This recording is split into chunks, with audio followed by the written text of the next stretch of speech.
பெரிய கனவுகளுக்கு செல்ல வேண்டும் என்ற ஆழமான ஆசை இருந்தும் நம்மை பின்னுக்கு இழுக்கும் ஒரு கண்ணுக்குத் தெரியாத சக்தியை நீங்கள் உணர்ந்திருக்கிறீர்களா? அந்த தடையெல்லாம் வெளியில் இருந்து வருவதல்ல, அது உங்களுக்குள்ளேயே உருவானது. அதுதான் பயம். தோல்வி அடைந்து விடுவோமோ என்ற பயம். மக்கள் நம்மை எப்படி பார்ப்பார்கள்? இடறி விழுந்தால் என்ன ஆகும்? முயற்சி செய்தும் வெற்றி கிடைக்காவிட்டால் என்ன செய்வோம் என்ற எண்ணங்கள். இந்த எண்ணங்கள் நம் கால்களில் சங்கிலிகளைப் போல் கட்டிவிடுகின்றன. பறக்க ஆசைப்படும் நம் மனதை இந்த பயம் தரையில் இழுத்து வீழ்த்துகிறது. ஒருமுறை ஒரு இளம் மனிதன் மிகுந்த துயரத்தில் புத்த துறவியின் அருகே வந்தான். தலை குனிந்த நிலையில் அவன் கண்களில் தோல்வியின் நிழல் தெளிவாக இருந்தது.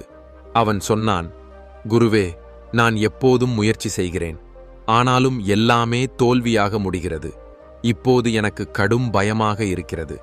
இன்னொரு வாய்ப்பு கிடைத்தாலும் முயற்சி செய்ய தைரியமில்லை. புத்த துறவி அமைதியாக புன்னகைத்தபடி சொன்னார், உங்களுடைய இந்த பயம் உண்மையில் தோல்வியிலிருந்து வந்ததல்ல, உங்கள் கற்பனைகளிலிருந்து உருவானது. தோல்வி என்ன என்பதை நீங்கள் இதுவரை நேரடியாக சந்தித்ததே இல்லை. ஆனால் அதன் பயத்தை நீங்கள் முன்கூட்டியே அனுபவித்து விட்டீர்கள். நடக்காத ஒன்றைதான் நீங்கள் பயப்படுகிறீர்கள். உண்மையில் நீங்கள் தோல்வியடைவது உங்கள் சொந்த சிந்தனைகளிடம்தான். மனவியல் கூட இந்த உண்மையை உறுதிப்படுத்துகிறது. மனம் ஒருபோதும் தற்போதைய தருணத்தில் நிலைத்திருக்காது. அது கடந்த கால நினைவுகளில் சிக்கிக்கொள்வது அல்லது வரவிருக்கும் எதிர்காலத்தின் பயங்களில் மூழ்குவது. பயம் எப்போதும் எதிர்காலத்தை சார்ந்ததே. தற்போதைய தருணத்தில் அனுபவங்கள் மட்டுமே உள்ளன. அங்கே பயத்திற்கு இடமில்லை. நீங்கள் இந்த நொடியை முழுமையாக வாழக் கற்றுக்கொண்டால் பயம் தானாகவே மறைந்துவிடும். பயத்தை உணருங்கள். அது எதிர்காலத்தின் வெறும் மாயை மட்டுமே. ஆனால் நம் மனம் அதை உண்மையாக ஏற்றுக்கொள்கிறது. நாம் இப்படித்தான் சிந்திக்கிறோம், நான் தோல்வியடைந்தால் மக்கள் என்னை கேலி செய்வார்கள், என்னை பலவீனன் என்று முத்திரை குத்துவார்கள். ஆனால் உண்மை என்னவென்றால், உலகம் யாருடைய தோல்வியையும் நீண்ட நாட்கள் நினைவில் வைத்திருக்காது. மக்களுக்கு கதைகள்தான் வேண்டும். நீங்கள் தோல்வியடைந்த பிறகு மீண்டும் எழுந்து தைரியமாக முன்னேறினால் அதே மக்கள் உங்கள் வெற்றிக் கதையை கேட்டு கைதட்டுவார்கள். புத்த துறவியின் வார்த்தைகளை கவனியுங்கள். மனம்தான் எல்லாம். நீங்கள் என்ன சிந்திக்கிறீர்களோ அதுவாகவே நீங்கள் மாறுகிறீர்கள். ஆகையால் ஒரு சிறிய நேரத்திற்கு நின்று சிந்தியுங்கள். நீங்கள் எப்போதும் தோல்வி பற்றிய பயத்தையே தொடர்ந்து நினைத்துக் கொண்டிருந்தால் உங்கள் மனம் பயத்தின் உலகை உருவாக்கத் தொடங்கும். அந்த பயம் உங்களுக்குள் இருக்கும் தன்னம்பிக்கையை முழுவதுமாக சிதைத்துவிடும். இங்கே ஒரு சுவாரஸ்யமான மனவியல் உண்மை உள்ளது. நம் மூளைக்கு கற்பனையையும் யதார்த்தத்தையும் தனித்தனியாக அடையாளம் காண முடியாது. அதனால் ஒரு மோசமான முடிவை பற்றியே மீண்டும் மீண்டும் நீங்கள் சிந்தித்தால் அது உண்மையில் நடந்தது போலவே மூளை பதிலளிக்க ஆரம்பிக்கும். அதனால்தான் நான் தோல்வியடைவேன் என்று நினைக்கும்போது உடலின் முழு அமைப்பும் பயத்திற்கு ஏற்றாற்போல் செயல்படுகிறது. இதயம் வேகமாக துடிக்கிறது, கைகள் நடுங்குகின்றன, தன்னம்பிக்கை கீழே சரிகிறது. அப்போது புத்த துறவி சொன்னது எவ்வளவு உண்மை என்று சிந்தித்துப் பாருங்கள். யார் தன் மனதை வென்று கொள்கிறானோ அவன் உலகத்தையும் வென்று கொள்கிறான். உண்மையான போராட்டம் வெளியே நடப்பதல்ல, அது உங்களுக்குள்ளேயே நடக்கிறது. நீங்கள் உங்களுக்கே கட்டிய அந்த பயத்தின் மூலையை நினைவில் கொள்ளுங்கள். வெற்றியின் உண்மையான இலக்கு வெற்றியிலேயே முடிவடைவதல்ல, மீண்டும் மீண்டும் முயற்சி செய்யும் தைரியத்தை நிலைநிறுத்துவதில்தான் இருக்கிறது. இந்த தைரியமே உங்களை புத்த துறவியின் பாதைக்கு அழைத்துச் செல்லும். மனம் அமைதியாகும்போது பயத்தின் குரல் தானாகவே மங்கிவிடும். அந்த நொடி உங்களுக்குள்ளிருந்து ஒரு வலிமையான குரல் எழும். அது உங்களிடம் சொல்வது, நீங்கள் வலிமையானவர், நீங்கள் போதுமானவர், நீங்கள் ஆசைப்படும் மனிதராக மாற உங்களால் முடியும். அதனால் இந்த நொடியிலேயே நீங்கள் தொடங்குங்கள். உங்கள் பயத்தை அடையாளம் காணுங்கள். இங்கே வரை உங்களை கொண்டு வந்ததற்காக அதற்கு நன்றி சொல்லுங்கள். பின்னர் மெதுவாக அதை விடுவியுங்கள். ஏனெனில் புத்த துறவியின் மார்க்கம் பயத்திலிருந்து ஓடி தப்பிப்பதற்கானது அல்ல, அதை புரிந்து கொண்டு அதை தாண்டிச் செல்லும் பாதைதான். ஒருவேளை இதுவே உங்கள் ஆன்மீக விழிப்புணர்வுக்கான முதல் படியாக இருக்கலாம். ஒருமுறை புத்த துறவி தன் சீடர்களுடன் ஒரு கிராமம் வழியாக பயணம் செய்து கொண்டிருந்தார். பகவானே, எனக்கு எல்லாம் போய்விட்டது. என் வயல் முழுவதும் நாசமாகிவிட்டது. இனி என்னிடம் ஒன்றுமில்லை. நான் தோல்வியடைந்து விட்டேன். புத்த துறவி அவனை அமைதியாக பார்த்து புன்னகைத்தார். அவர் தரையிலிருந்து ஒரு சிறிய கல்லை எடுத்து கையில் வைத்துக்கொண்டு கேட்டார், இந்த கல்லால் உன் பெரிய வயலை கலக்க முடியுமா? அந்த இளைஞன் விரக்தியுடன் சொன்னான், இல்லை, இது மிகவும் சிறியது. புத்த துறவி மீண்டும் கேட்டார், நான் இதை தொடர்ந்து எரிந்து கொண்டே இருந்தாலும்? அப்போதும் முடியாது பகவானே என்று அவன் பதிலளித்தான். புத்த துறவி தொடர்ந்தார், அதுபோலத்தான் உன் வாழ்க்கையில் ஏற்பட்ட தோல்வி உன் வயலை போன்றது. உன் பயம் இந்தச் சிறிய கல்லை போன்றது. நீயே அதை பெரிதாக்காமல் இருக்கும் வரை அது உனக்கு எந்த விதத்திலும் தீங்கு செய்ய முடியாது. அந்த இளைஞன் புத்த துறவியின் கண்களை அதிர்ச்சியுடன் பார்த்தான். புத்த துறவி மென்மையான குரலில் சொன்னார், உன் துயரத்தின் காரணம் நீ தோல்வியடைந்ததல்ல, அந்த தோல்வியில் நீ உன் மனதை கட்டிப் போட்டதுதான்.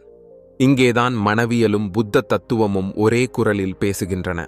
நவீன மனவியல் சொல்வது என்னவென்றால், நம் மனம் வேதனைகளையும் தோல்விகளையும் ஒரு பழைய பதிவை போல மீண்டும் மீண்டும் இயக்கிக் கொண்டே இருக்கும் என்பதுதான். இது தானாக நிற்காத ஒரு திரைப்படம் போல. நீங்கள் அதை எத்தனை முறை பார்த்து முடிக்கிறீர்களோ அதற்கேற்றவாறு அந்த துயரம் உங்களுக்குள் ஆழமாக வேரூன்றுகிறது. புத்த துறவி இதை நினைவுகளின் பாரம், ஸ்மிருதியின் பாரம் என்று வர்ணித்தார். தோல்விகளை இறுகப் பிடித்துக் கொள்கிற மனிதன் தற்போதைய தருணத்தில் அவனுக்காக திறந்து நிற்கும் நூற்றுக்கணக்கான புதிய வாய்ப்புகளை தள்ளிவிடுகிறான். காரணம், அவன் மனம் இன்னும் காயமடைந்த அந்த கடந்த காலத்திலேயே சங்கிலியால் கட்டப்பட்டிருக்கிறது. ஒருமுறை சிந்தித்துப் பாருங்கள், நமக்குள் இருக்கும் இந்த பயம் கடந்து போன தோல்வி அல்ல, அது மீண்டும் நிகழுமோ என்ற தீவிரமான அச்சம்தான். மீண்டும் நிகழும் பயம் என்று மனவியல் கூறும் இந்த வலையே மிகவும் அபாயகரமானது. அதாவது, ஒருமுறை அனுபவித்த வேதனை மீண்டும் ஏற்படும் என்ற நம்பிக்கை. ஆனால் புத்த துறவி தரும் அறிவுரை கடந்து போனதை விட்டுவிட வேண்டும் என்பதே இங்கே தெளிவாக புரியும் உண்மை. நீங்கள் இறுக்கமாக பிடித்துக் கொண்டிருக்கும் அந்த கடந்த காலம்தான் உங்களை மெதுவாக மூழ்கடிக்கிறது. அதனால் பயத்தை தாண்டிச் செல்லும் முதல் வழி கடந்து போனதிலிருந்து சுதந்திரம் பெறுவதுதான். புத்த துறவியின் வாழ்க்கையில் குறிப்பிடத்தக்க இன்னொரு நிகழ்வு உள்ளது. ஒருமுறை ஒரு அரசன் புத்த துறவியின் முன்னிலையில் வந்தான். மிகுந்த வேதனையுடன் அவன் சொன்னான், பகவானே, நான் எப்போதும் கவலையிலும் பயத்திலும் வாழ்கிறேன். என் ராஜ்யம் கையில் இருந்து போய்விட்டால் என்ன ஆகும் என்று நான் பயப்படுகிறேன். புத்த துறவி அமைதியான குரலில் பதிலளித்தார், இந்த ராஜ்யம் உங்களுடையது அல்ல. உங்களுக்குள்ளே உள்ள அமைதிதான் உங்கள் உண்மையான ராஜ்யம். வெளிப்புற பொருள்களை சார்ந்து வாழ்கிற மனிதன் ஒருபோதும் பயமற்றவனாக மாற முடியாது. மனவியலும் இந்த உண்மையை உறுதிப்படுத்துகிறது. உங்கள் பாதுகாப்பு உணர்வு வெளிப்புற விஷயங்களை சார்ந்திருக்கும்போதுதான் பயம் உருவாகிறது. அதாவது, உங்கள் தன்னம்பிக்கை, தன்மதிப்பு அல்லது மகிழ்ச்சி ஆகியவற்றை வெளியில் உள்ள பொருள்களுடன் இணைத்தால் பயம் தவிர்க்க முடியாததாகி விடுகிறது. ஏனெனில் அந்த பொருள்கள் எந்த நிமிஷமும் கையிலிருந்து போகலாம். ஆனால் உங்கள் நம்பிக்கை உங்களுக்குள்ளே இருந்தால் எந்த சக்தியும் உங்களை தளர்த்த முடியாது. இப்போது சிந்தித்துப் பாருங்கள், நாம் செய்வதும் இதேதானே? நம் இருப்பையும் நம் மதிப்பையும் வேலை, பணம், சமூகம், உறவுகள் போன்ற வெளிப்புற காரணிகளுடன் இணைத்து விடுகிறோம். இவற்றில் ஏதேனும் மாற்றம் வந்தால் நம் மனம் உடனே பயத்தில் நடுங்கத் தொடங்குகிறது. உண்மையான பாதுகாப்பு நம்முள் இருக்கிறது, வெளியில் இல்லை என்ற உண்மையை நாம் மறந்துவிட்டோம். கௌதம புத்தர் தன் சீடர்களுக்கு சொன்ன உபதேசம் இதுதான். நீங்கள் உங்களுக்குள்ளேயான நிலைத்தன்மையை உணர்ந்து கொண்டால் வெளியில் இருந்து வரும் எந்த புயலும் உங்களை குலைக்க முடியாது. இந்த உள்ளார்ந்த அமைதியைத்தான் நவீன மனவியல் மைய உணர்வு என்று அழைக்கிறது. நீங்கள் உங்கள் சுவாசத்திலும் இந்த நிமிஷத்திலும் கவனம் செலுத்த கற்றுக்கொண்டால் உங்கள் மனம் இனி எதிர்காலத்தை பற்றிய பயக்கதைகளை உருவாக்காது. அது இந்த நிமிஷத்தில் மட்டும் வாழும். தற்போதைய தருணத்தில் பயத்திற்கு ஒரு இடம் கூட இல்லை. இதுதான் புத்த துறவியின் பாதை. நினைவுகளிலிருந்து விடுதலை பெறுங்கள். தற்போதைய தருணத்தில் விழிப்புணர்வுடன் இருங்கள். புத்த துறவி அளித்த இன்னொரு மகத்தான அறிவுரை இதுதான். உங்கள் கடமை செயலைச் செய்வதே, அதன் பலனை பற்றிக் கொள்ள வேண்டாம். இதில் ஒரு ஆழமான தத்துவம் உள்ளது. ஏனெனில் முடிவை நம் தன்மதிப்புடன் இணைத்துக் கொள்ளும் போதுதான் தோல்வியை பற்றிய பயம் நம்முள் பிறக்கிறது. அப்போது எண்ணம் இப்படியாகிறது: வெற்றி பெற்றால் நான் பெரியவன், தோல்வியடைந்தால் நான் எதற்கும் உதவாதவன். ஆனால் புத்த துறவியின் பார்வை சொல்வது என்னவென்றால், நீங்கள் இறுதி முடிவு அல்ல, நீங்கள் அந்த முயற்சியின் பயணம். விதை மண்ணில் விழாமல் முளைக்க முடியாதது போல தோல்வியின் வழியே செல்லாமல் உங்கள் ஆன்மா முழுமையடைய முடியாது. மனவியலும் இதே பாடத்தையே கற்பிக்கிறது. ஒவ்வொரு தோல்வியும் மூளையில் புதிய சிந்தனை வழிகளை, புதிய நரம்பு பாதைகளை உருவாக்குகிறது. இது அடுத்த முறையில் சிறந்த முடிவுகளை எடுக்க நம்மை தயாராக்குகிறது. சுருக்கமாகச் சொன்னால், தோல்வி மூளையை மேலும் கூர்மையாக்குகிறது. அப்படி இருக்க நாம் ஏன் பயப்பட வேண்டும்? ஆனால் இங்கே ஒரு ஆழமான உண்மை இருக்கிறது. பயம் ஒருபோதும் முழுமையாக மறைந்து போகாது. அது வடிவம் மாற்றும். நீங்கள் அதை சரியாக புரிந்து கொண்டால் அதே பயம் உங்கள் ஊக்கத்தின் மூலமாக மாறிவிடும். ஏனெனில் ஒவ்வொரு பயத்தின் பின்னாலும் ஒரு ஆசை மறைந்திருக்கிறது. ஏதாவது ஒன்றை அடைய வேண்டும் என்ற ஆசை, யாரோ ஒருவராக மாற வேண்டும் என்ற ஆசை, முழுமையாக வாழ வேண்டும் என்ற ஆசை. புத்த துறவி சொல்கிறார், பயம் எங்கே இருக்கிறதோ அங்கேதான் உங்கள் வளர்ச்சிக்கான கதவும் இருக்கிறது. அதனால் பயம் எழும்போது நீங்கள் இப்படி சிந்திக்க வேண்டாம், எனக்கு ஏன் பயம் வருகிறது? அதற்கு பதிலாக இப்படி சிந்தியுங்கள், இந்த பயம் என்னை எந்த பெரிய இலக்கை நோக்கி அழைக்கிறது? ஏனெனில் உங்கள் மிகப்பெரிய மாற்றம் காத்திருக்கும் திசையில்தான் பயம் எப்போதும் நிற்கிறது. பயத்தின் இயல்பு இருளைப் போன்றது. அது உண்மை அல்ல, ஒளி இல்லாத நிலைதான். விழிப்புணர்வே அந்த ஒளி. அதை நீங்கள் உள்ளே ஏற்றுக்கொண்ட நிமிஷமே பயத்தின் சக்தி தானாகவே கரைந்து விடுகிறது.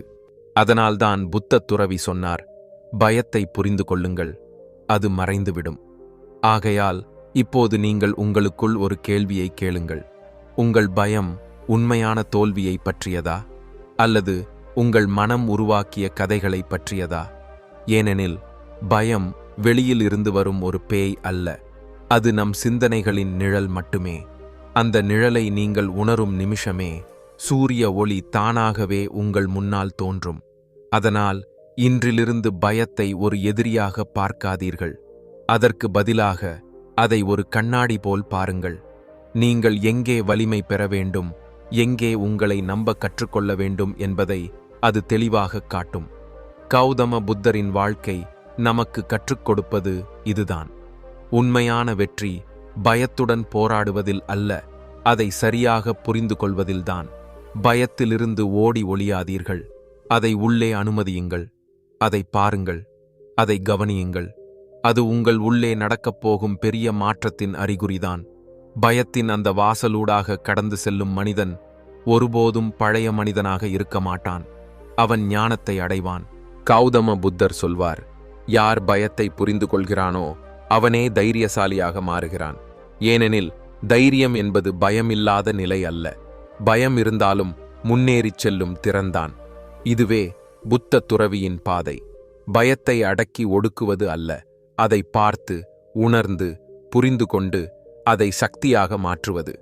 ஒருமுறை ஒரு சீடன் சந்தேகத்துடன் புத்த துறவியிடம் கேட்டான், பகவானே, பயம் வந்தால் நான் பலவீனமாகி விடுகிறேனா? புத்த துறவி புன்னகையுடன் பதிலளித்தார், இல்லை, பயம் என்பது உங்களுக்குள் இருக்கும் விழிப்புணர்வின் அறிகுறிதான்.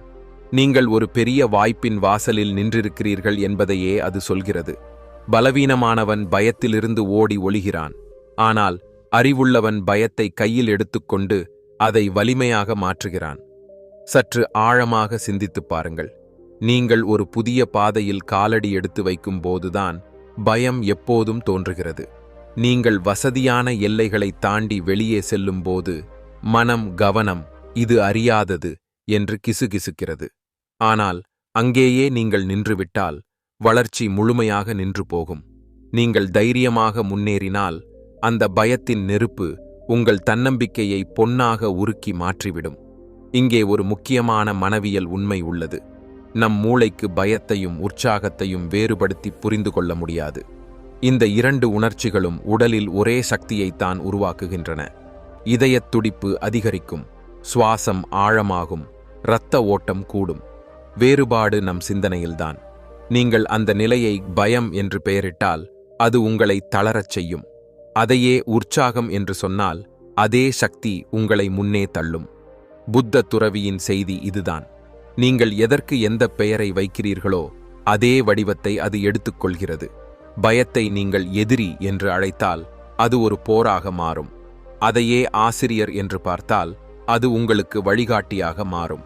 இப்போது கேள்வி இதுதான்: பயத்தை எப்படி சக்தியாக மாற்றுவது? முதலில் பயத்தை ஏற்றுக்கொள்ளுங்கள். பெரும்பாலான மக்கள் பயத்தை எதிர்க்கிறார்கள். ஆனால் எதிர்ப்பு பயத்தை மேலும் வலுப்படுத்துகிறது. மனவியல் சொல்வது என்னவென்றால், நீங்கள் எதை எதிர்க்கிறீர்களோ அதுவே நிலைத்திருக்கும். நீங்கள் எதிர்க்கும் விஷயம் உங்கள் மனத்தில் மேலும் ஆழமாக வேரூன்றும். அதனால் பயம் வந்தால் அதை ஏற்றுக்கொள்ளுங்கள். ஆமாம், எனக்கு பயம் இருக்கிறது, அதில் தவறு இல்லை என்று உங்களுக்குள் சொல்லுங்கள். நீங்கள் பயத்துடன் போராடுவதை நிறுத்தும் நிமிஷம் அது பலவீனமாகத் தொடங்கும். பயத்தை கவனியுங்கள். புத்த துறவி இதை சாட்சி பாவம் என்று அழைக்கிறார். எந்த தீர்ப்பும் இன்றி பயத்தை வெறுமனே பார்த்து கொண்டிருங்கள். உடலில் என்ன நடக்கிறது என்று கவனியுங்கள். இதயத் துடிப்பு எப்படி இருக்கிறது, சுவாசம் எப்படி இருக்கிறது, சிந்தனைகள் எப்படி வருகிறது என்று பாருங்கள். நீங்கள் பயத்தை வெறுமனே கவனிக்கும் போது அதிலிருந்து நீங்கள் தனித்துப் போகிறீர்கள். அந்த நிமிஷத்தில் பயம் அதன் கட்டுப்பாட்டை இழந்து விடுகிறது. பயத்தை மாற்றுங்கள். இங்கே புத்த துறவியும் மனவியலும் ஒரே கருத்தைத்தான் சொல்கின்றன. ஒவ்வொரு உணர்ச்சியும் ஒரு சக்திதான். அந்த சக்திக்கு திசை கொடுக்க முடியும். நீங்கள் பயத்தின் சக்தியை ஊக்கமாக மாற்றினால் அதே பயம் உங்களை முன்னே கொண்டு செல்லும். உதாரணமாக, ஒரு மேடையில் பேச உங்களுக்கு பயமாக இருந்தால் இப்படிச் சிந்தியுங்கள்: என்னுள் இவ்வளவு சக்தி இருக்கிறது, நான் என் சிறந்த வெளிப்பாட்டை கொடுக்க முடியும். அந்த நிமிஷத்தில் அது பயமாக இல்லாமல் உற்சாகமாக மாறிவிடும். புத்த துறவியின் காலத்தில் அங்குலிமாலன் என்ற ஒரு சீடன் இருந்தான். அவன் கொடூரம், கோபம், பயம் ஆகியவற்றின் அடையாளமாக இருந்தான். ஆனால் புத்த துறவி அவனுக்கு அன்பையும் உண்மை உணர்வையும் கொடுத்தபோது அவனுடைய பயமும் வன்முறையும் கருணையாகவும் வலிமையாகவும் மாறி அனைத்தும் மாற்றமடைந்தது. அவன் அதே மனிதன்தான், ஆனால் அவனுடைய உள்ளார்ந்த சக்தி முழுமையாக மாற்றப்பட்டிருந்தது. புத்த துறவி கூறிய வார்த்தைகளை கவனியுங்கள்: இருளை ஒளியாக மாற்றவில்லை என்றால் அதே இருள் உங்களை விழுங்கிவிடும். பயமும் இதே போலத்தான். அதை சரியாக புரிந்து கொண்டால் அது உங்கள் வளர்ச்சிக்கு சக்தியாக மாறும். ஆனால் அதை அடக்கி ஒடுக்கினால் அது உள்ளுக்குள்ளேயே குவிந்து கவலை, கோபம், தன்னம்பிக்கை இல்லாமை போன்ற வடிவங்களில் வெளியே வரும். மனவியலில் இதை சக்தி மாற்றம் என்று கூறுகிறார்கள். ஒவ்வொரு உணர்ச்சியையும் உங்கள் இலக்கை நோக்கி திருப்பிவிட முடியும். இந்த கலை உங்களுக்கு கைவரும்போது பயம் ஒரு தடையாக இருக்காது. மாறாக, நீங்கள் எங்கே மேலும் வளர வேண்டும் என்பதை சுட்டிக்காட்டும் குறியீடாக மாறும். சிறிது தீவிரமாக சிந்தித்துப் பாருங்கள். புத்த துறவி தன் பயத்தை உணராமல் இருந்திருந்தால் அரண்மனையை விட்டு உண்மையின் பாதையை தேடி வெளியேற முடிந்திருப்பாரா? அறியாததை குறித்தும், மரணத்தை பற்றியும், வேதனையை பற்றியும் அவருக்கும் பயம் இருந்தது. ஆனால் அவர் அந்த பயத்தை ஒரு கேள்வியாக மாற்றினார். மரணம் எல்லாவற்றிற்கும் முடிவா? அந்த ஒரே கேள்விதான் அவரை புத்த நிலைக்கு அழைத்துச் சென்றது. அதனால் உங்களுக்கு பயம் தோன்றும்போது அதிலிருந்து ஓடி மறைய வேண்டாம். மாறாக அதை நேருக்கு நேர் சந்தியுங்கள். பின்னர் கேள்வி கேளுங்கள்: நீ எனக்கு என்ன பாடம் கற்பிக்க வந்தாய்? பயத்தை ஏற்றுக்கொண்டு அதை விழிப்புணர்வாக மாற்றும் புத்த துறவியின் பாதை இதுதான். ஏனெனில் பயம் எப்போதும் உங்கள் இருண்ட மூலைகளைத்தான் வெளிப்படுத்துகிறது. யார் தன் இருளை உணர்கிறார்களோ அவர்களால் தான் உண்மையான ஒளியை கண்டுபிடிக்க முடியும். அதனால் இன்றிலிருந்து வாழ்க்கையில் பயம் முன் நிற்கும்போது அதை மறுப்பதில்லை, ஏற்றுக்கொள்ளுங்கள். அது வெறும் பயம் அல்ல, அது உங்களுக்குள் இருந்து வரும் ஒரு செய்தி. இது விழித்தெழும் நேரம். புத்த துறவியின் பாதை இங்கிருந்துதான் தொடங்குகிறது. அங்கே பயம் முடிவதில்லை, மாறாக அது உள்ளுணர்வாக மாறுகிறது. அங்கே பயம் இல்லை, அறிவே ஆட்சி செய்கிறது. ஒவ்வொரு மனிதனுக்குள்ளும் மறைந்து கிடக்கும் ஒரு உணர்ச்சிதான் பயம். அது தோல்வியடைந்து விடுவோமோ என்ற அச்சமாக இருக்கலாம், புறக்கணிக்கப்படுவோமோ என்ற பயமாக இருக்கலாம், அல்லது கனவுகளை அடைய முடியாமல் போய்விடுமோ என்ற கலக்கமாக இருக்கலாம். ஆனால் நீங்கள் ஒருபோதாவது சிந்தித்திருக்கிறீர்களா, உண்மையில் பயம் என்றால் என்ன? அது வெளியில் இருந்து வரும் ஒரு சக்தியா, அல்லது நம்முள் தோன்றும் ஒரு உணர்ச்சியா? கௌதம புத்தர் கூறினார், நீங்கள் எதை உண்மை என்று நம்புகிறீர்களோ அதே அளவில்தான் உங்கள் பயமும் யதார்த்தமாக மாறுகிறது. நீங்கள் உண்மை என்று உறுதிப்படுத்தும் விஷயம்தான் உங்கள் பயமாக மாறுகிறது. நவீன மனவியலும் இதே உண்மையைத்தான் சொல்கிறது. பயம் என்பது எதிர்காலத்தில் நிகழக்கூடிய வேதனையின் ஒரு மன உருவம். அதாவது இதுவரை நடக்காத ஒன்றை பற்றிய கற்பனைதான் பயம். மனம் அதை முன்கூட்டியே உண்மை என்று ஏற்றுக்கொள்கிறது. அதனால் பயத்தை நீக்கும் ஆரம்பம் அதை நீங்கள் உணரத் தொடங்கும் இடத்தில்தான். பயத்திலிருந்து ஓடி ஒளியாமல் அதை பார்த்து உணர கற்றுக்கொள்ளுங்கள்.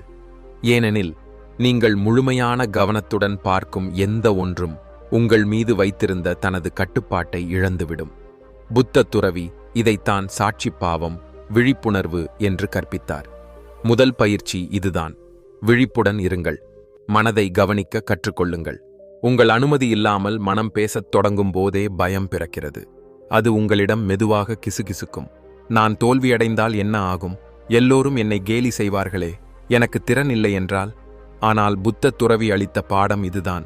மனம் உங்கள் ஜூரன் அல்ல, அது உங்கள் சேவகன். இந்த எண்ணங்கள் தோன்றும் நொடியில் அவற்றை உடனே உணருங்கள். இந்த எண்ணம் பயத்திலிருந்து வந்தது என்று நீங்கள் புரிந்து கொள்ளும் தருணமே மனத்தின் மீது உங்கள் கட்டுப்பாடு தொடங்கிவிடுகிறது. உங்கள் மனம் ஒரு நதி போல் என்றும் எண்ணங்கள் அதிலுள்ள அலைகள் போல் என்றும் கற்பனை செய்து பாருங்கள். அலைகள் எழும், மோதும், பின்னர் மறையும். அந்த அலைகளுக்குள் சிக்கினால் நீங்கள் மூழ்கிவிடுவீர்கள். ஆனால் கரையில் அமைதியாக நின்று அவற்றை வெறுமனே கவனித்தால் நீங்கள் அந்த நதியின் உரிமையாளராக மாறுவீர்கள். இதுவே விழிப்புணர்வுடன் கவனித்தல். பயத்தின் எண்ணங்கள் வந்தவுடன் எதுவும் செய்யாமல் வெறுமனே பார்த்து கொண்டிருங்கள். ஆம், பயம் வந்துள்ளது என்று சொல்லுங்கள். பின்னர் கவனியுங்கள். அது தானாகவே பலவீனமடைந்து மறையத் தொடங்கும். இது மந்திரம் அல்ல, இது மனத்தின் இயல்பு. கவனிக்கப்படும் எதற்கும் நீண்ட நிலைத்தன்மை இல்லை. இரண்டாவது பயிற்சி, சுவாசத்தில் கவனம். பயம் எழும்போது உடல் போராடு அல்லது தப்பி ஓடு என்ற நிலைக்கு மாறுகிறது என்று மனவியல் சொல்கிறது. இதயத் துடிப்பு அதிகரிக்கிறது, சுவாசம் இறுக்கமாகிறது, கைகள் குளிர்கின்றன. எங்கோ ஆபத்து இருக்கிறது என்று உடல் நம்புகிறது. ஆனால் ஆயிரக்கணக்கான ஆண்டுகளுக்கு முன்பே புத்த துறவி இந்த ரகசியத்தை உணர்ந்திருந்தார். அவர் கற்பித்தது, சுவாசமே உங்கள் மனத்தின் சாவி. சுவாசத்தை கட்டுப்படுத்தினால் மனத்தையும் கட்டுப்படுத்த முடியும். அதனால் அடுத்த முறை பயம் வந்தால் நின்று கண்களை மூடுங்கள். ஆழமாக உள்ளே சுவாசத்தை இழுத்து மெதுவாக வெளியே விடுங்கள். வெறும் 3 ஆழ்ந்த சுவாசங்களே உங்கள் உடல் அமைப்பை மாற்ற போதுமானவை. எல்லாம் பாதுகாப்பாக இருக்கிறது என்ற செய்தி மூளைக்கு சென்று சேரும். அதனுடன் பயம் பலவீனமடையும். இதுவே புத்த துறவியின் இரண்டாவது தியானப் பாதை, சுவாசத்தில் கவனம். புத்த துறவி அருளினார், யார் தன் சுவாசத்தின் மீது கட்டுப்பாடு பெறுகிறாரோ அவர் தன் மனத்தையும் வென்றுவிடுகிறார். மூன்றாவது பயிற்சி, எண்ணத்தின் மாற்றம். பயம் எப்போதும் ஒரு ஊகத்தின் அடிப்படையில்தான் தொடங்குகிறது. நான் தோல்வியடைந்தால், எல்லோரும் என்னை நிராகரித்தால், எனக்கு திறன் இல்லை என்றால், மனம் இந்த அச்சங்களை முன்வைக்கும் போது ஒரு நொடியும் தாமதிக்காமல் அதற்கு பதில் அளியுங்கள். தோல்வி வரலாம், ஆனால் நான் மேலும் கற்றுக்கொள்வேன். அவர்கள் என்னை விலக்கலாம், ஆனால் நான் புதிய பாதையை தேடுவேன். இந்த மனப்பாங்கை மனவியல் எண்ண மாற்றம் என்று அழைக்கிறது. புத்த துறவியின் மொழியில் இது சிந்தனை தூய்மை. ஏனெனில் எண்ணங்களே விதைகள். ஒவ்வொரு விதையும் ஒரு நாள் பெரிய மரமாகிறது. நீங்கள் பயத்தின் விதைகளை விதைத்தால் வாழ்க்கையில் வேதனையின் முள்ளுகள் முளைக்கும். நம்பிக்கையின் விதைகளை விதைத்தால் வெற்றியின் மலர்கள் மலரும். அதனால் ஒவ்வொரு காலையிலும் உங்கள் எண்ணங்களை நீங்களே மதிப்பாய்வு செய்யுங்கள். அவை பயத்தையா பிரதிபலிக்கின்றன, தைரியத்தையா, குறைகளையா அல்லது அளவில்லாத வாய்ப்புகளையா நீங்கள் கவனிக்கிறீர்கள்? ஏனெனில் உங்கள் கவனம் எங்கே செல்கிறதோ அங்கேயே சக்தி பாய்கிறது. அந்த சக்திதான் உங்கள் யதார்த்தமாக மாறுகிறது. நான்காவது பயிற்சி, கருணையும் தன்னிலை ஏற்றுக்கொள்ளுதலும். புத்த துறவி கற்பித்தது இதுதான். யார் தன்னை நேசிக்கிறாரோ அவர் பயத்திலிருந்து விடுபடுகிறார். ஏனெனில் தன்னம்பிக்கை குறையும் இடத்தில்தான் பயம் வேரூன்றுகிறது. நாம் நம்மோடு நாமே எப்போதும் போராடிக் கொண்டிருக்கிறோம். அதை நான் செய்யக்கூடாது, மற்றவர்களைப் போல நான் சிறந்தவன் அல்ல, எனக்கு மட்டும் ஏன் வெற்றி கிடைக்கவில்லை? இவ்வாறு எண்ணங்கள் ஓடும்போது மனம் மெதுவாக தன்னம்பிக்கை இழப்புக்குள் சரிகிறது. ஆனால் புத்த துறவியின் பாதை வேறுபட்டது. அவர் சொன்னார், முதலில் உங்களை நேசியுங்கள், அப்போதுதான் உலகம் உங்களை நேசிக்க கற்றுக்கொள்ளும். நீங்கள் உங்களை முழுமையாக ஏற்றுக்கொள்ளும் தருணத்தில் பயத்தின் பிடிப்பு முடிவுக்கு வருகிறது. ஏனெனில் நீங்கள் மறுப்பதைத்தான் பயம் மிக கவனமாக பிடித்துக் கொள்கிறது. தோல்வியை அறிந்து பயந்து வழிதவறி நிற்கும் உங்களுக்குள்ளே இருக்கும் அந்த பகுதியை அன்புடன் அணைத்துக் கொள்ளுங்கள். அதனிடம் சொல்லுங்கள், பரவாயில்லை, நான் உன்னுடன் இருக்கிறேன். இதுவே கருணை. இதுவே புத்த துறவியின் மிகப்பெரிய வலிமை. மனவியலில் இதை சுய கருணை சிகிச்சை என்று அழைக்கிறார்கள். ஒருவர் தன்னிடம் தானே கருணையுடன் நடக்க ஆரம்பிக்கும்போது அவருடைய மூளை குணமடையும் நிலைக்குள் நுழைகிறது. நம்பிக்கையும் பாதுகாப்பு உணர்வையும் உருவாக்கும் புதிய நரம்பு இணைப்புகள் உள்ளே உருவாகின்றன. சுருக்கமாகச் சொன்னால், சூரிய வெப்பத்தில் பனி உருகுவது போல அன்பினால் பயத்தை கரைக்க முடியும். 5வது பயிற்சி, செயல். பயத்தை நேருக்கு நேர் சந்தித்தல். புத்த துறவி கற்றுக் கொடுத்தார், செயல்வதே தியானம். செயல் இல்லாமல் வெறும் எண்ணங்களால் மட்டும் மனம் அமைதியடையாது. மனவியலில் இதை எதிர்கொள்ளும் சிகிச்சை என்று சொல்கிறார்கள். அதாவது, நீங்கள் அதிகம் பயப்படுகிற விஷயத்தை மெதுவாக, படிப்படியாக எதிர்கொள்ளத் தொடங்குங்கள். தோல்வியைத்தான் நீங்கள் பயப்படுகிறீர்கள் என்றால், சிறிய சவால்களை ஏற்றுக்கொள்வதிலிருந்து ஆரம்பியுங்கள். பேச பயமாக இருந்தால், முதலில் நம்பகமான ஒரு நண்பரிடம் பேசுங்கள். கனவுகளின் பாதையில் செல்ல பயமாக இருந்தால், முதல் சிறிய அடியை எடுங்கள். நீங்கள் ஒவ்வொரு அடியையும் எடுக்கும்போது பயம் பலவீனமாகும். ஏனெனில் நீங்கள் ஓடி ஒளியும் போதுதான் பயம் வலிமையாகிறது. நீங்கள் அதை தைரியமாக எதிர்கொண்டால் அது அடங்கிவிடும். புத்த துறவி சொன்னார், வெற்றி பெற விரும்புகிறவன் ஓடி மறையக்கூடாது. பயத்தை பொருட்படுத்தாமல் நீங்கள் எடுக்கும் ஒவ்வொரு அடியும் உங்களுக்குள் புதிய தன்னம்பிக்கையை உருவாக்குகிறது. மெதுவாக உங்கள் மூளை கற்றுக்கொள்ளும், பயம் இருக்கும் நிலை என்பது ஆபத்து அல்ல என்று. அந்த நொடியில்தான் நீங்கள் உண்மையாக சுதந்திரம் அடைவீர்கள். 6வது பயிற்சி, பலனில் பற்றின்மை. பயத்தின் ஆழமான காரணம் அளவுக்கு மீறிய பற்றுதான். வெற்றியை பற்றிய ஆசை, சொந்த படிமத்தை பற்றிய பிடிவாதம், பிறர் கருத்துக்களின் மீது அளவுக்கு மீறிய கவனம், இவையெல்லாம் அந்த பிணைப்புகள்.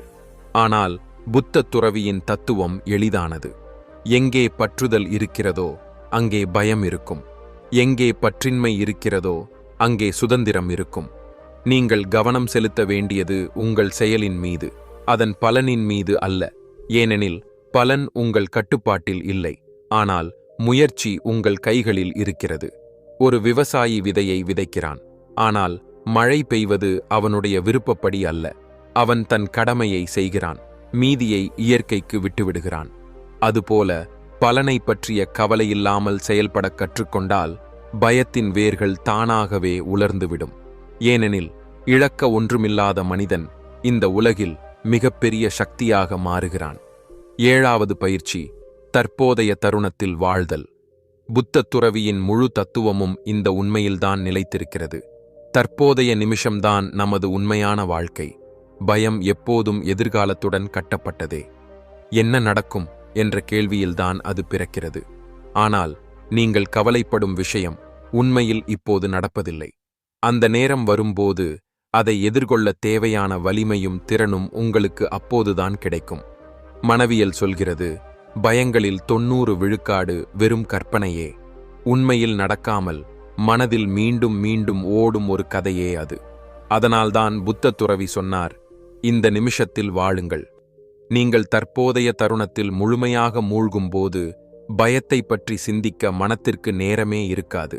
அங்கே அனுபவங்கள் மட்டுமே இருக்கும். சுவாசம், கேட்கும் உணர்வு, ஒளி, வாழ்க்கை. தினமும் சில நிமிடங்கள் இப்படி செலவிடுங்கள். சும்மா உட்காருங்கள். எண்ணங்கள் இல்லாமல், ஒப்பீடுகள் இல்லாமல், வெறும் இருப்பு. இதுவே தியானம். இதுவே விடுதலைக்கான வாசல். 8வது பயிற்சி, மற்றவர்களுக்கு உதவுதல். நாம் நம்மை பற்றியே மட்டும் சிந்திக்கும்போதுதான் பயம் மிக வேகமாக வளர்கிறது. ஆனால் நீங்கள் பிறருக்கு உதவத் தொடங்கும்போது பயம் கரைந்து போகிறது. ஏனெனில் உங்கள் கவனம் நான் என்பதிலிருந்து நாம் என்பதற்கு மாறுகிறது. புத்த துறவி கற்றுக் கொடுத்தார், மற்றவர்களுக்கு ஒளியாக மாறுங்கள். நீங்கள் ஒருவரின் வாழ்க்கையில் ஒளி தரும்போது உங்களுக்குள்ளேயுள்ள இருள் தானாகவே நீங்கிவிடும். சேவையும் நன்றியுணர்வும் செரட்டோனின், ஆக்சிடோசின் போன்ற ஹார்மோன்களை அதிகரிக்கும். இது பயத்தையும் பதற்றத்தையும் குறைக்கும் என்று மனவியல் உறுதி செய்கிறது. அதனால் சேவை என்பது தியானத்தின் ஒரு வடிவமே. பயத்தை கரைக்கும் இந்த வழி கடினமானது அல்ல. அதற்கு தேவையானது தொடர்ச்சியான பயிற்சிதான். தினமும் சிறிதளவு விழிப்புணர்வு, சிறிதளவு தன்னன்பு, சிறிதளவு அமைதியான சுவாசம், சிறிதளவு தைரியம், இப்படி மெதுவாக எடுத்துக்கொண்டு முன்னேறுங்கள். அதிக நேரம் ஆகாது. நீங்கள் இப்போது உணர்ந்து கொள்வீர்கள். உங்களை கட்டிப்போட்டிருந்த பயம் இப்போது உங்கள் வழிகாட்டியாக மாறியுள்ளது. பயத்தை நீங்கள் இனி ஒரு எதிரியாக அல்ல, வளர்ச்சிக்கு கொண்டு செல்லும் ஒரு குருவைப் போல பார்க்க ஆரம்பிக்கிறீர்கள். ஏனெனில் நீங்கள் இன்னும் எந்த இடங்களில் வலிமை பெற வேண்டும் என்பதை பயம் எப்போதும் துல்லியமாக சுட்டிக்காட்டும். புத்த துறவியின் வார்த்தைகளை நினைவில் வைத்துக் கொள்ளுங்கள். உங்கள் விடுதலை பயம் இருக்கும் அதே இடத்தில்தான் மறைந்திருக்கிறது. ஆகையால் அதிலிருந்து ஓடி ஒளியாதீர்கள். அதை படிப்பதற்கான விஷயமாக மாற்றுங்கள். அப்போது பாருங்கள், உங்கள் உள்ளார்ந்த வாழ்க்கை எப்படி படிப்படியாக முழுமையாக மாறத் தொடங்குகிறது என்பதை. சில நேரங்களில் சில வார்த்தைகள் நம் உள்ளுணர்வின் ஆழத்துக்குள் ஊடுருவும் சக்தி கொண்டவை. சில வாசகங்கள் நம் சிந்தனைகளை மட்டுமல்ல, ஆன்மாவையே மறுசீரமைக்கும் வலிமை உடையவை. இன்று புத்த துறவியின் இந்த உள்ளுணர்வுகள் உங்களுக்குள்ளும் ஒரு ஆழமான மாற்றத்திற்கான தொடக்கமாக இருக்கலாம். சற்று ஆழமாக சிந்தித்துப் பாருங்கள். இத்தனை காலம் உங்களை தடுத்து நிறுத்திய பயம் இப்போது வெறும் மாயைதான். உங்கள் மனம் தானாக உருவாக்கிய ஒரு நிழல் மட்டுமே அது. இன்று நீங்கள் அந்த நிழலை உணர்ந்த தருணமே அதை நீங்கள் தாண்டிவிட்டீர்கள். சில நிமிடங்களுக்கு முன் இருந்த மனிதர் நீங்கள் இப்போது இல்லை. உங்களுக்குள் உளத்தின் ஆழத்தில் ஒளியின் விதை இப்போது விழித்தெழுந்துள்ளது. அது மெதுவாக தைரியமும் அசைக்க முடியாத அமைதியும் கொண்ட ஒரு பெரும் மரமாக வளர்ந்தே தீரும். கௌதம புத்தரின் அந்த வார்த்தைகளை கவனியுங்கள். தெய்வங்களாலும் குருமார்களாலும் வேறு எந்த சக்திகளாலும் உங்களை மீட்க முடியாது. அதற்கு உங்களால் மட்டுமே முடியும். ஒருவேளை இன்று உங்கள் உள்ளே அந்த உள் சக்தி விழித்தெழுந்திருக்கலாம். பயம் இனி உங்களை தடுக்க முடியாது என்பதை நீங்கள் இப்போது அறிந்திருக்கிறீர்கள். ஏனெனில் அதன் எல்லைகளுக்கு அப்பால் நீங்கள் பார்வை செலுத்திவிட்டீர்கள். உங்கள் வாழ்க்கையின் உண்மையான சிற்பியாக நீங்கள் இப்போது மாறிவிட்டீர்கள். ஆகையால் விழித்தெழுங்கள். உங்களுக்குள்ளே இருக்கும் புத்தரை உணருங்கள். ஒவ்வொரு சூரியோதயத்திலும் உங்களிடம் நீங்களே சொல்லிக் கொள்ளுங்கள், இன்று நான் முன்னேறுவேன். பயம் இருந்தாலும் நான் பின்வாங்க மாட்டேன். இக்னைட்டிங் பவர் வழங்கிய இந்த வார்த்தைகள் உங்களுக்குள் ஒரு ஒளியை ஏற்றியிருந்தால், உங்கள் இதயத்தை தொட்டிருந்தால், அது சிறிய விஷயம் அல்ல. உங்கள் ஒரு சிறிய பகிர்வு கூட வேறொருவரின் வாழ்க்கையில் நம்பிக்கையின் ஒளியை பரப்பக்கூடும். பயத்தின் இருளில் சிக்கி தவிக்கும் உங்கள் நண்பர்களுக்கும் குடும்பத்தினருக்கும் இந்த செய்தியை தவறாமல் பகிருங்கள். ஏனெனில் சில நேரங்களில் ஒரு வீடியோ, ஒரு எண்ணம், ஒரு வார்த்தை, அது ஒருவரின் முழு வாழ்க்கை பாதையையே மாற்றுவதற்கு போதுமானதாக இருக்கும். நினைவில் கொள்ளுங்கள், ஒவ்வொரு மனிதனுக்குள்ளும் ஒரு புத்தர் உறங்கிக் கொண்டிருக்கிறார். பயத்தின் நிழலில் நாம் வாழ்வதால்தான் அந்த சக்தி விழித்தெழவில்லை. ஆனால் நீங்கள் எந்த நாளில் உங்கள் பயத்தை நேருக்கு நேர் பார்த்தீர்களோ அதுவே உங்கள் புத்த நிலையின் உண்மையான பிறப்பு. ஆகையால் இப்போது பயத்திற்கு நன்றி சொல்லுங்கள். ஏனெனில் அதுவே உங்களை விழித்தெழ வைத்தது. ஒரு புன்னகையுடன் அறிவியுங்கள், நான் இப்போது சுதந்திரமானவன். என் சக்தி இப்போது விழித்தெழுந்திருக்கிறது.